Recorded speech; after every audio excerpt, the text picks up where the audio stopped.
Hello everyone, and thank you for joining me in the Doxsee Collection for this exhibit titled Sunny Disposition. There's a lot going on socially and economically in the world today, but 2020 also marks an election year, which is also the 100-year anniversary of the 19th Amendment being ratified here in the US. White and purple, along with the color yellow, represented the suffragist movement. The color yellow was actually chosen because of the Kansas state flower, which was the sunflower.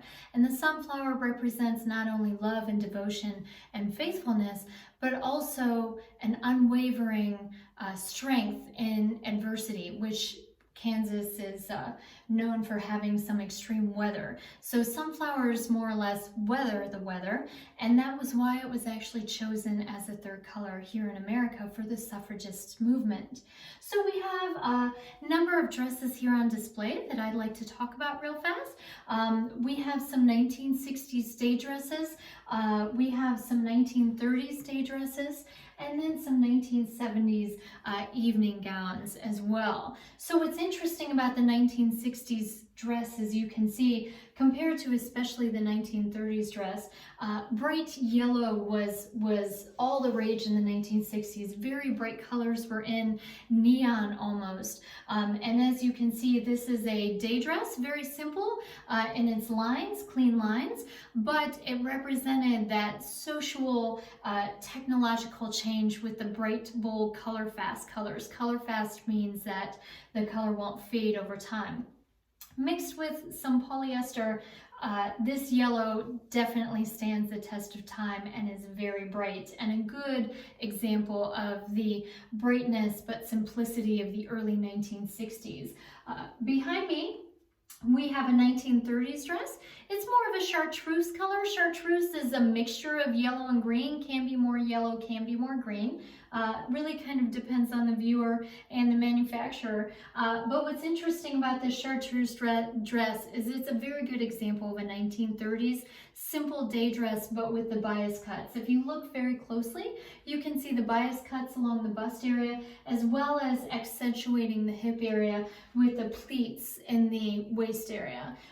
Again, chartreuse was a color that, with regards to technology in the 1930s, was a fairly new color, in the sense that it was difficult before then to keep and maintain brighter colors like chartreuse in clothing items to be color fast. And as you can see in the 1930s, even though you couldn't get a lot of fancy embellishments, crystals, beads, things like that, because of the Depression having an economic downturn, people still accentuated their clothing with simple embellishments, flowers, things like that. As I had mentioned, the bias cuts is a very simple yet elegant way to embellish clothing.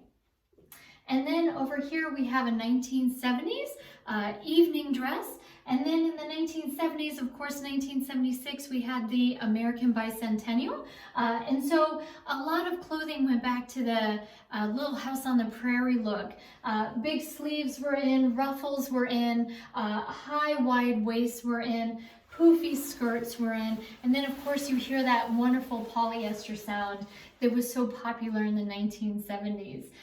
So that's a very good example of an evening gown, and as you can see, it does have a print on it, but it's mostly a yellow dress, yellow daisies. And then behind that one, we actually have another example of a 1960s dress, and this is also of the Jackie Kennedy simple style.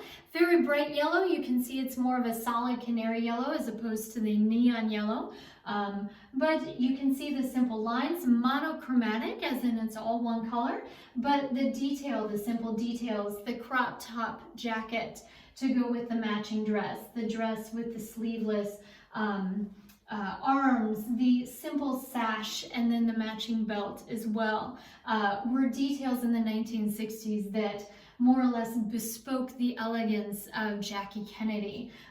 So a lot of clothing actually reflected that at the time as well. So these are some of the examples that are in the Doxsee collection right now, and thank you for joining me.